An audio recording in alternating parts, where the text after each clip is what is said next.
ప్రభువైన యేసుక్రీస్తు నామములో వచ్చిన యూసీవై కుటుంబ సభ్యులందరికీ ఉదయకాలపు శుభాలు వందనాలు తెలియజేస్తున్నాను.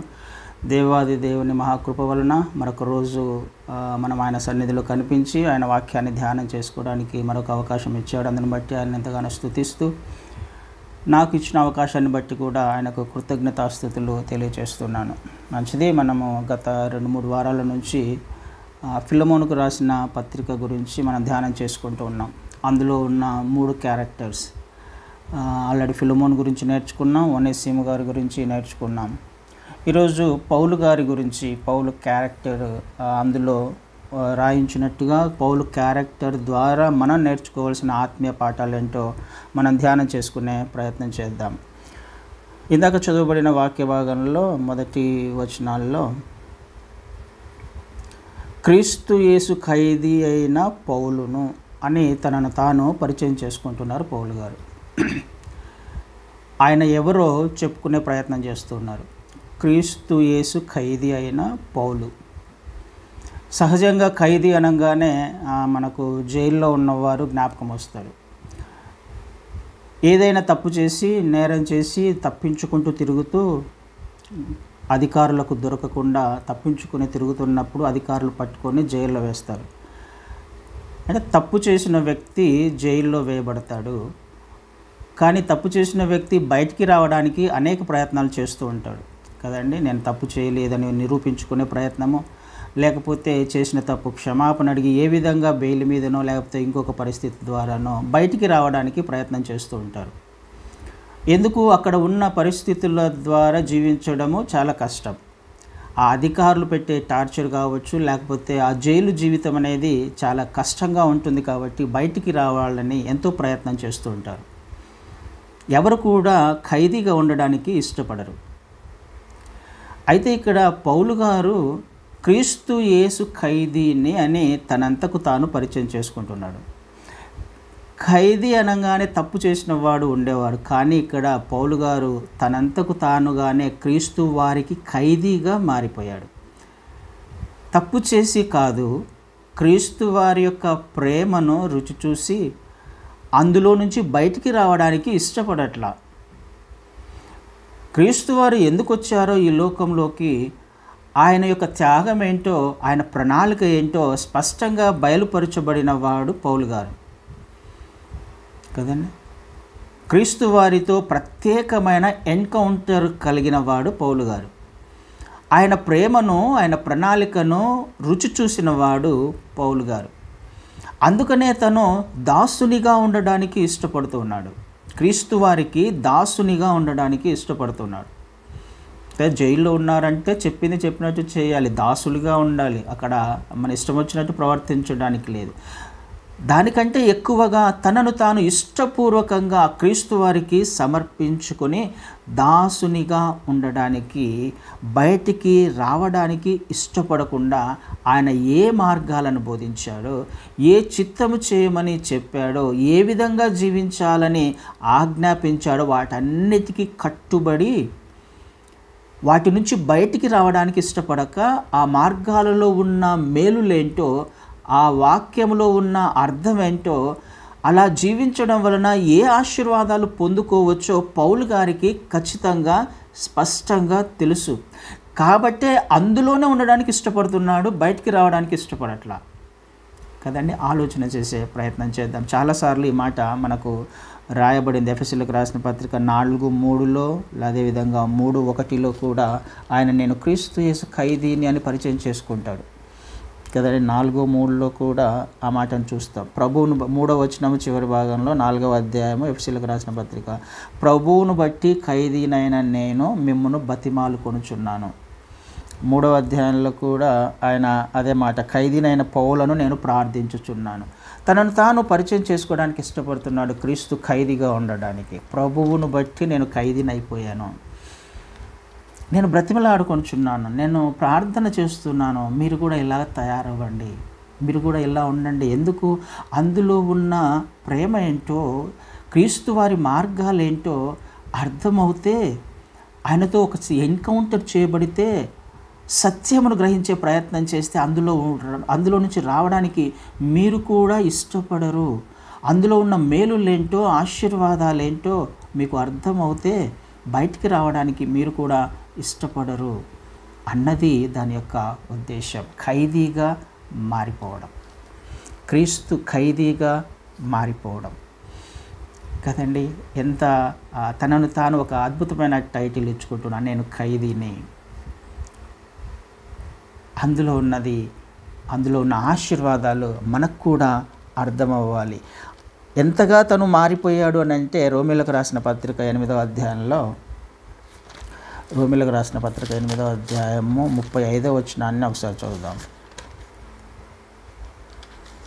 35 క్రీస్తు ప్రేమ నుండి మనలను ఎడబాపు వాడెవడు? శ్రమ అయినను, బాధ అయినను, హింస అయినను, కరువైనను, వస్త్రహీనత అయినను, ఉపద్రవమైనను, ఖడ్గమైనను మనలను ఎడబాపునా కదండి. కిందికి వచ్చినప్పుడు 39వ వచనంలో 38 నుంచి మరణమైనను, జీవమైనను, దేవదూతలైనను, ప్రధానులైనను, ఉన్నవి అయినను, రాబోనవైనను, అధికారులైనను, ఎత్తైనను, లోతైనను, సృష్టించబడిన మరి ఏదైనను మన ప్రభువైన క్రీస్తు యేసునందలి దేవుని ప్రేమ నుండి మనలను ఎడబాపనేరవని రూఢిగా నమ్ముచున్నాను. ఏ స్థితికి వచ్చాడు ఆయన?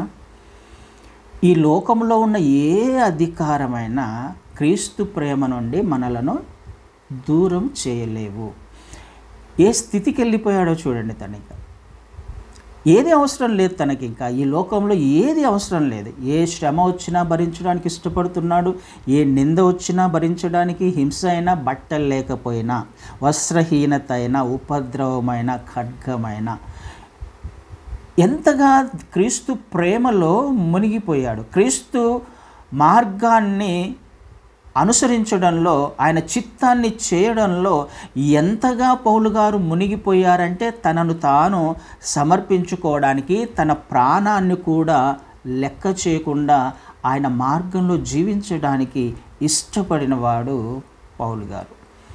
ఏది కూడా ఆయన ప్రేమ నుండి మనలను ఎడబాపవు. అంటే దేనినైనా సహించడానికి, భరించడానికి, విడిచిపెట్టుకోవడానికి ఇష్టపడినవాడు పౌలు గారు.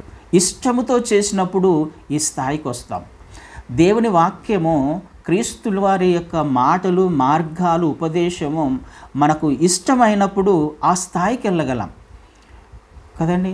అది ఒకవేళ మనల్ని బాధ పెడుతుంది అని అనుకున్నప్పుడు, వాక్యము బాధ పెడుతుంది అనుకున్నప్పుడు మనం అంతగా ఇష్టపడము ఆ లేఖనాలను, లేకపోతే ఆ మాటలను కదండి. దాన్ని ఒక్కొక్కసారి మనము స్కిప్ చేసే ప్రయత్నం చేస్తుంటాం, దాని నుంచి తప్పించుకుంటే ప్రయత్నం చేస్తుంటాం. అలా కాదు ఇక్కడ ఆయన మాట్లాడుతుంది. ఏ ఉపద్రవమైనా, ఏ ఖడ్గమైనా, ఏ వస్త్రహీనత అయినా, ఏ స్థితికి వెళ్ళడానికైనా నేను సిద్ధంగా ఉన్నాను. అది ఖైదీగా మారిపోవడం అంటే. ఎవరైతే బంధించారో ఆయనను, ఆ బంధించిన వాడికి లోబడి జీవించడమే ఖైదీగా మారిపోవడం. క్రీస్తు వారి ప్రేమ చేత బంధించబడిన వాడు, నన్ను ఆయన ప్రేమలో నుంచి ఎవ్వరు కూడా దూరం చేయలేరు కదా. వాటన్నిటిని కూడా ఆయన తనకు కలిగిన వాటిని విడిచిపెట్టుకోవడానికి కూడా ఇష్టపడుతున్నట్టుగా మనకు ఫిలిప్పీలకు రాసిన పత్రిక 3వ అధ్యాయంలో 3వ అధ్యాయం 10వ వచనాన్ని చదువుతాను.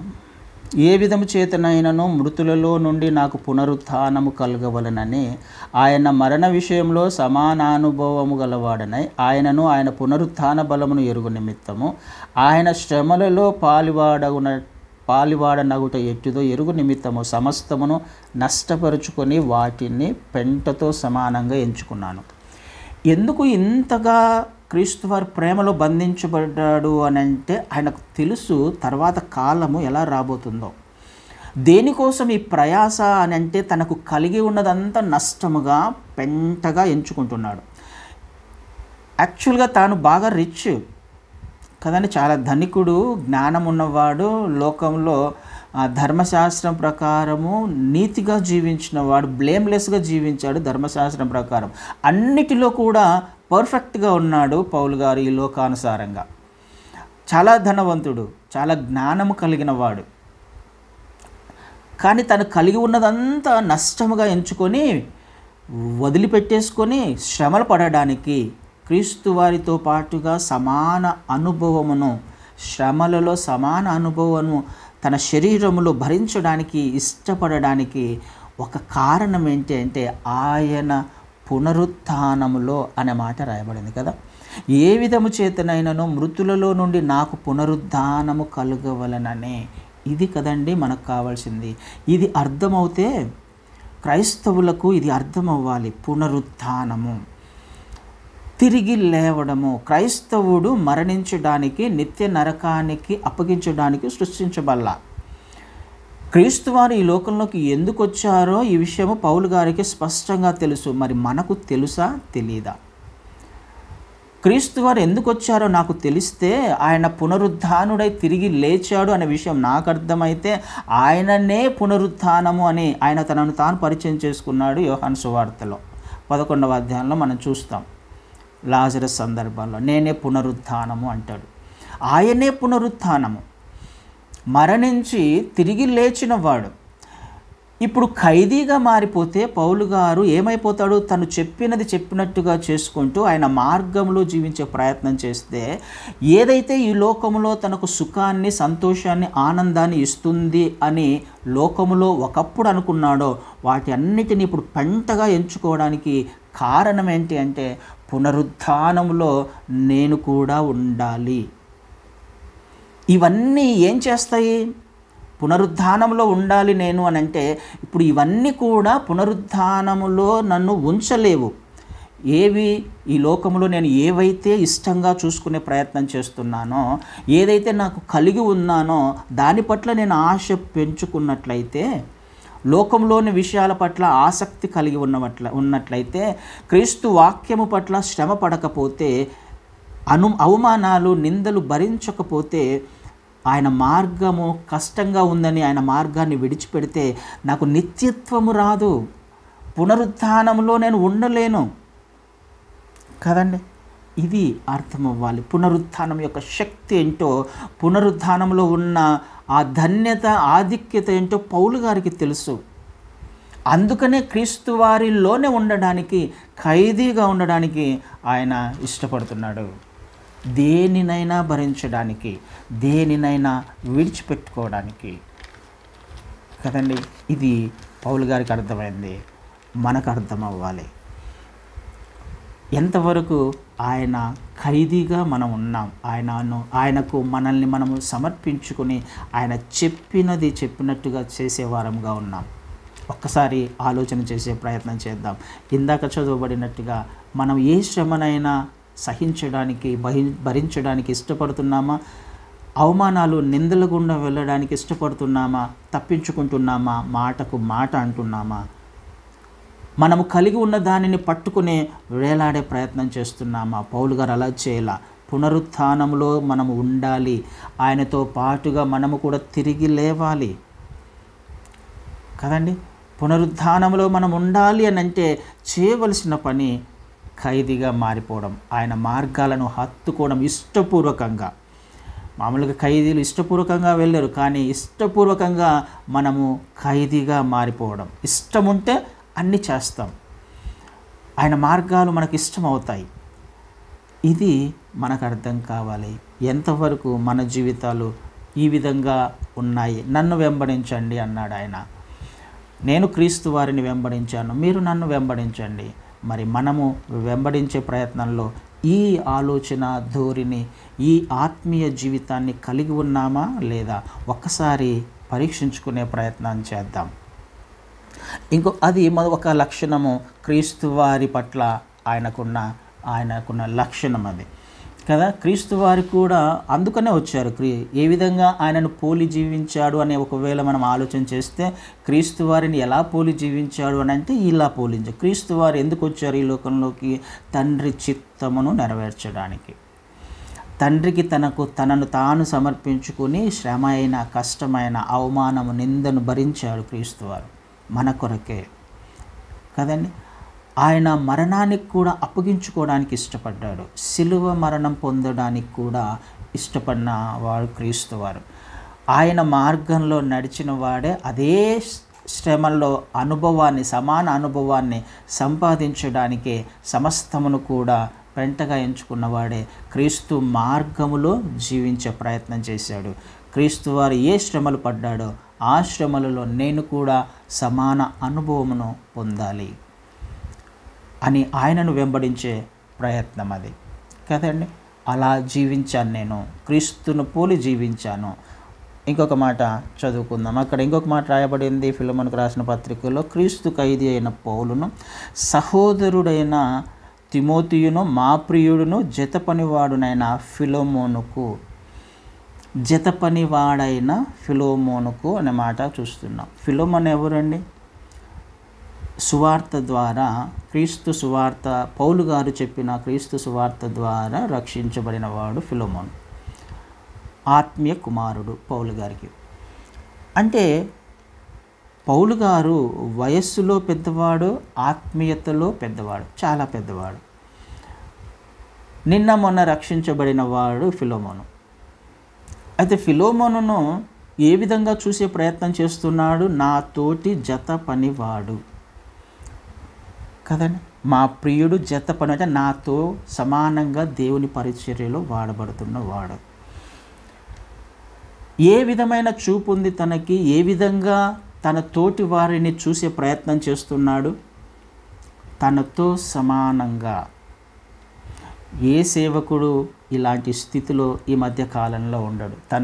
తను రక్షించబడ్డాడు అనుకోండి, ఒక విశ్వాసి రక్షించబడ్డాడు తన సువార్త ద్వారా, క్రీస్తు సువార్త ద్వారా. కానీ రక్షించబడిన ఆ వ్యక్తిని ఎలా చూసే ప్రయత్నం చేస్తాడు కదా? ఇది ఆలోచన చేయాలి. రక్షించుకున్న తర్వాత ఆ వ్యక్తి పరిచర్యలో వాడబడుతున్నప్పుడు సంతోషించిన వాడు పౌలు గారు. తనతో పాటు సమానంగా చూడడానికి ఇష్టపడ్డాడు. నాతోటి జత పనివాడు, దేవుని పరిచర్యలో నాతో పాటుగా సమానంగా దేవుని రాజ్యాన్ని విస్తరించడంలో వాడబడుతున్నవాడు. ఎదుటి వ్యక్తిని ఏ విధంగా చూస్తున్నాం?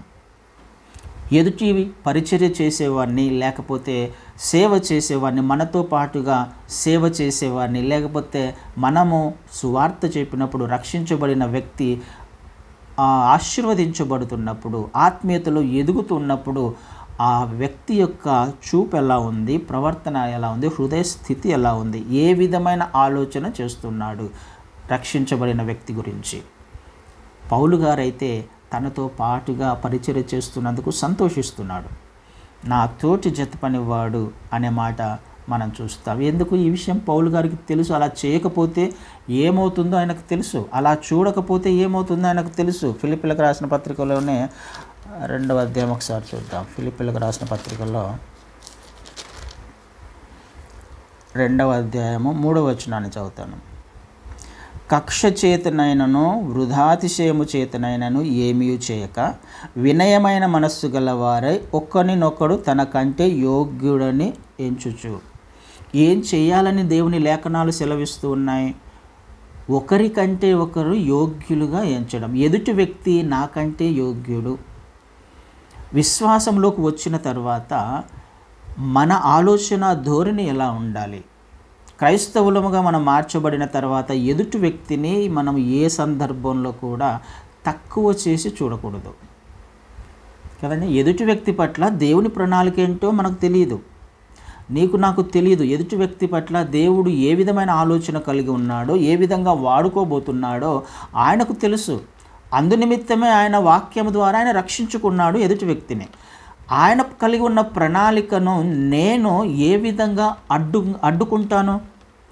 ఆ వ్యక్తిని తక్కువ చేసి చూడడం వలన, ఆ వ్యక్తిని లేకపోతే వాడుకోవడం వలన, నిందించడం వలన, సరేలే నిన్న మొన్నొచ్చి నాకే చెప్తావా, నాకు తెలియదా ఎలా ఉండాలో, ఆ వ్యక్తిని తగ్గించి చూడడం ద్వారా మనం ఏం చేస్తున్నాం? ఆ వ్యక్తిలో ఒక రాంగ్ సీడ్ లేకపోతే ఒక తప్పుడు మార్గాల్ని చూపించే ప్రయత్నం చేస్తున్నాను. కానీ ఆ వ్యక్తి పట్ల దేవునికి ఉన్న ఉన్నతమైన ప్రణాళిక మనకు తెలియదు. కాబట్టి ఎదుటి వ్యక్తి ఎవరైనా, రక్షించబడిన వారి ఎదుటి వ్యక్తి ఎవరైనా యోగ్యునిగా ఎంచుకోవడం. కక్ష చేత, వృధాతిశయము చేత ఏమీ చేయొద్దు. ఆ వ్యక్తి ఎవరైనా దేవుడు మార్చుకుంటాడు. ఒకవేళ ఆ వ్యక్తి తప్పు చేస్తున్నప్పటికీ దేవుడు మార్చుకుంటాడు. దేవునికి ప్రార్థన చేయాలి, ఆ వ్యక్తిని వాడుకోమనాలి. అనేక మందిని మనం చూస్తాం, ఏ వ్యక్తులను ఏ విధంగా ఆయన వాడుకున్నాడో, ఏ విధంగా ఉన్నత స్థానంలో ఉంచాడో, ఏ విధంగా పరిచర్యలో బలంగా వాడుకున్నాడో ఆయనకు తెలుసు. అందుకనే ఎదుటి వ్యక్తిని మొదటిగా తగ్గించి చూడకూడదు. ఆ వ్యక్తి నిన్న మొన్న రక్షించబడి వచ్చినప్పటికీ, ఆత్మీయతలో మనకంటే చాలా తక్కువ స్థాయిలో ఉన్నప్పటికీ, ఆ వ్యక్తి పట్ల మనం ఆలోచన ధోరణి ఎలా ఉండాలి? యోగ్యుడు, మనకంటే యోగ్యుడు, దేవుడు వాడుకుంటాడు, దేవుని రాజ్యంలో వాడబడతాడు, ఆ విషయం మనకు తెలియదు కాబట్టి యోగ్యునిగా ఎంచుకోవడం తప్ప మనం ఏమీ చేయకూడదు. పౌలు గారికి ఆ లక్షణం ఉంది కదండి. ఎదుటి వ్యక్తిని గొప్పగా చూడడం, ఎదుటి వ్యక్తిని తనతో పాటుగా సమానంగా చూసే ప్రయత్నం చేశారు. క్రీస్తు వారు కూడా ఇందులో మనము ఆయన లక్షణాన్ని కూడా చూడవచ్చు. ఆయన ఏ విధంగా ఏమని చెప్పాడు? 14వ అధ్యాయము 12వ వచనంలో మీరు నాకు, యోహాను సువార్త 14వ అధ్యాయము 12వ వచనంలో మీరు నాకంటే గొప్ప కార్యాలు చేస్తారు అని అంటాడు కదండి. 14:12లో నేను తండ్రి యొద్దకు వెలుచున్నాను కనుక నేను చేయు క్రియలు నా యందు విశ్వాసముంచు వాడును చేయును, వాటికంటే మరి గొప్పవియు అతడు చేయునని మీతో నిశ్చయముగా చెప్పుచున్నాను. క్రీస్తు వారు కూడా ఏమి ఆశిస్తున్నాడు తన శిష్యుల నుంచి? తనకంటే గొప్ప కార్యాలు చేయాలని, తనకంటే గొప్పగా ఉండాలని. శిష్యులేపాటి వారు ఆయన ముందర ఒకసారి ఆలోచన చేస్తే కదండి. క్రీస్తు వారికి ఉన్న మనస్సు ఇది. తన శిష్యులు, తన యందు విశ్వాసం ఉంచిన వారు, నాకంటే గొప్ప కార్యాలు చేయాలన్న ఆలోచన కలిగిన వారు క్రీస్తు వారు.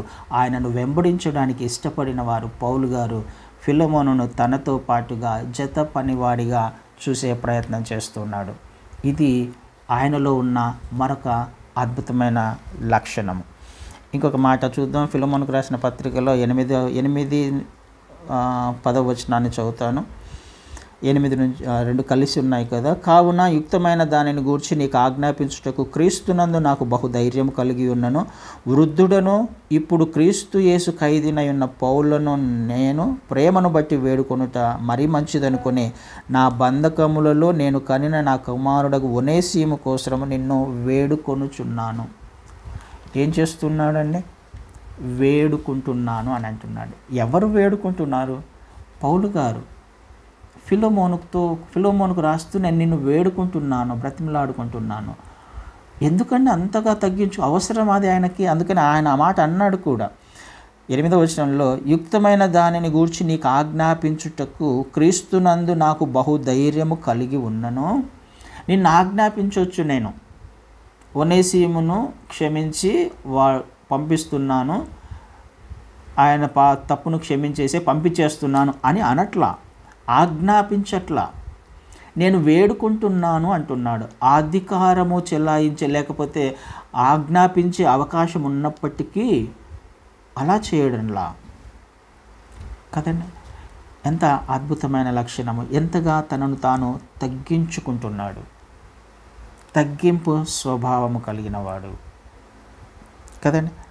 ఆజ్ఞాపించే అధికారం ఉన్నప్పటికీ ఆయన అధికారం చెలాయించడానికి ఇష్టపడట్లా. కానీ ఈనాటి సేవకుల్లో మనం ఈ లక్షణం చూడగలమా? క్రీస్తు వారిని వెంబడించడంలో ఈ లక్షణము మనలో ఉందా? ఆ తగ్గింపు మనలో ఉందా? ఒకసారి ఆలోచన చేసే ప్రయత్నం చేద్దాం.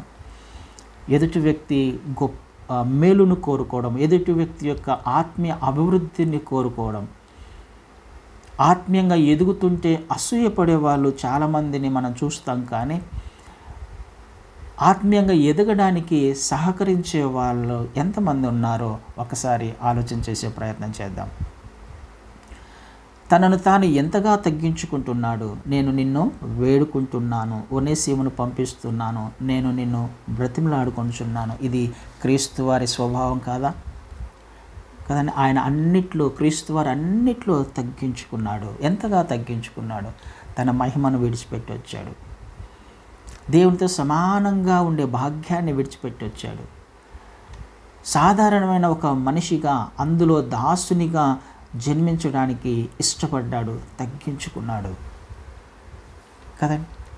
చివరికి శిష్యుల కాళ్ళను కడిగినాడు. ఎంతగా తగ్గించుకున్నాడు తనను తాను. ఈ తగ్గింపు స్వభావము, తగ్గింపు లక్షణము పౌలు గారిలో. నేను నిన్ను వేడుకుంటున్నాను అని అంటున్నాడు కదండి. ఆలోచన చేద్దాం. ఎందుకు ఇంతగా ప్రయాసపడుతున్నాడు? పునరుత్థానంలో తాను కూడా ఉండడానికి, క్రీస్తు వారిని పోలి జీవించడానికి, క్రీస్తు సారూప్యతను సంపాదించుకోవడానికి. ఒక్కసారి ఆలోచన చేద్దాం. ఇవి లేకపోతే మన పరిస్థితి ఏమవుతుంది? పునరుత్థానంలో ఉండగలమా అనే విషయాన్ని ఒక్కసారి జ్ఞాపకం చేసుకునే ప్రయత్నం చేద్దాం. ఇంకొక మాట 12వ వచనంలో, నా ప్రాణము వంటి వాడైన అతనిని నీ యొద్దకు తిరిగి పంపి ఉన్నాను. ఏమని రాయబడుతుంది? నా ప్రాణము వంటి వాడైన అతనిని నీ యొద్దకు తిరిగి పంపి ఉన్నాను. ఎవరి గురించి? ఒనేసిము గురించి మాట్లాడుతాడు. నా ప్రాణము వంటి వాడు. ఏ విధంగా ప్రాణం వంటి వాడు అవుతాడు? తప్పు చేసిన వాడు కదా ఒనేసిము. తప్పు చేసి పారిపోయిన వాడు, నష్టాన్ని తీసుకొని వచ్చినవాడు కదా, సేవకుని ఇబ్బంది పెట్టినవాడు. అలాంటి వాడిని ఏమని మాట్లాడుతున్నాడు? నా ప్రాణము వంటి వాడు, నాకు ఇష్టమైన వాడు. ఏం చూస్తున్నాడు తనలో? తప్పును చూడట్లా, తాను చేసిన తప్పును ఎత్తి చూపట్లా, పొరపాటును ఎత్తి చూపట్లా కదండి. ఒక తండ్రిగా ఒనేసిమును ఆత్మీయంగా కన్న తండ్రిగా తనలో ఉన్న తప్పులు చూడట్లేదు, కానీ తనను ఇష్టపడుతున్నాడు, ప్రేమిస్తూ ఉన్నాడు. తను చేసిన తప్పును క్షమించగలిగాడు, పొరపాటును క్షమించగలిగాడు, సరైన మార్గంలో నడిపించే ప్రయత్నం చేశాడు కదండి. ఇది కదా మనకు ఉండాల్సిన లక్షణాలు. ఎదుటి వ్యక్తి తప్పు చేస్తే ఎత్తి చూపడం కాదు. ఆ వ్యక్తి పొరపాటు చేశాడు, ఏదో తప్పు జరిగింది, క్షమించగలిగిన గుణము లేకపోతే క్రైస్తవ్యంలో మనము క్రీస్తు బిడ్డలుగా జీవించే అవకాశం లేదు. క్షమాపణ. ఎదుటి వ్యక్తిని క్షమించలేని స్థాయిలో ఉన్నామనంటే మనము క్రైస్తవులము కానే కాదు, విశ్వాసులము కానే కాదు. ప్రాణము వంటి వాడిగా చూస్తున్నాడు తప్పు చేసినప్పటికీ.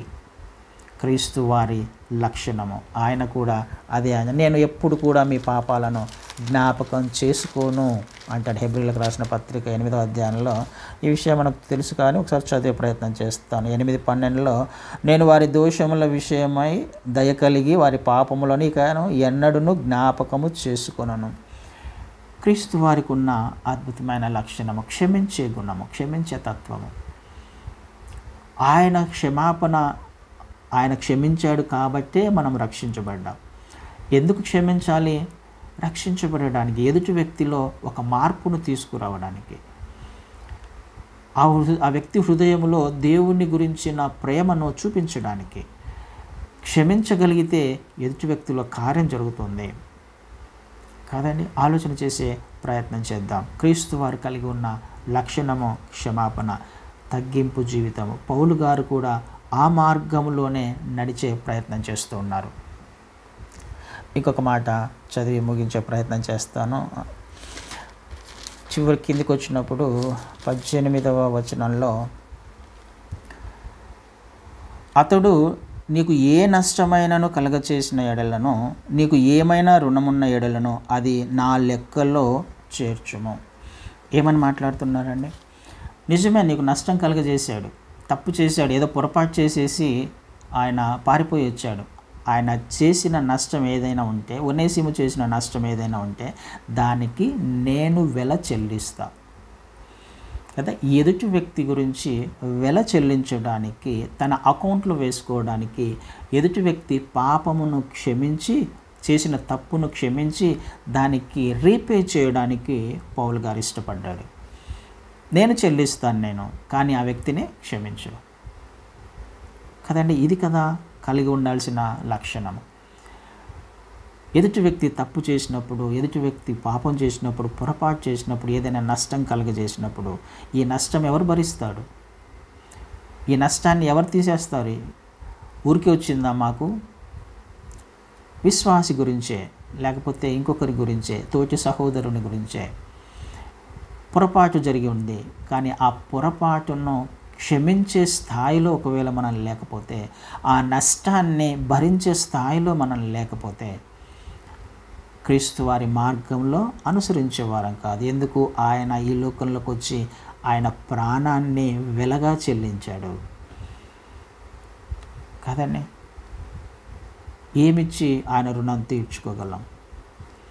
ఆయన ప్రాణాన్ని ఇచ్చి వెలగా చెల్లించి నిన్ను నన్ను నరకము నుండి, నిత్య నరకము నుండి తప్పించినప్పుడు మనము మన జీవితంలో జరిగే పొరపాటున ఎవరైనా నష్టం చేస్తే, కష్టము కలిగించే ప్రయత్నం చేస్తే క్షమించగలిగే స్థాయిలో ఉన్నామా?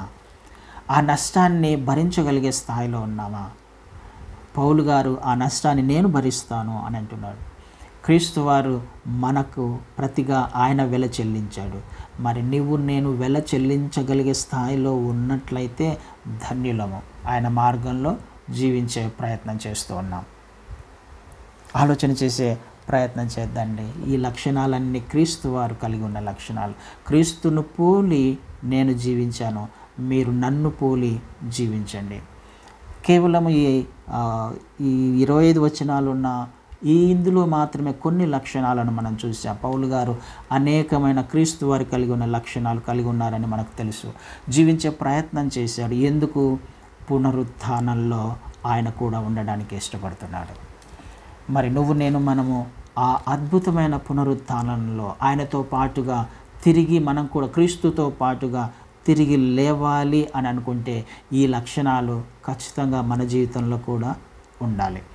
ఆయన మళ్ళీ ఈ లోకంలో మళ్ళీ రాజుగా రాబోతున్నాడు. ఆయనతో పాటుగా మనము రావాలి అని అంటే ఈ లక్షణాలు కలిగి ఉండాలి కదండి. ఆలోచన చేసే ప్రయత్నం చేద్దాం. క్రైస్తవ జీవితం యొక్క ప్రాముఖ్యమైన ఉద్దేశము పునరుత్థాన శక్తిని పొందుకోవడం, పునరుత్థానంలో పాలిభాగస్థులం కావడం, తిరిగి లేవడం, ఆయనతో పాటుగా యుగయుగములు జీవించడం. దీనికోసము దేనినైనా నష్టపరుచుకోవడం, దేనినైనా భరించడం, దేనినైనా సహించడం. ఆ విషయము పౌలు గారికి తెలుసు. మరి మనకు తెలుసా లేదా? ఒకవేళ తెలిస్తే భరించడానికి ఇష్టపడదాం, సహించడానికి ఇష్టపడదాం. ఒకవేళ నష్టపోతే పర్వాలేదు, నష్టాన్ని మనం భరిద్దాం.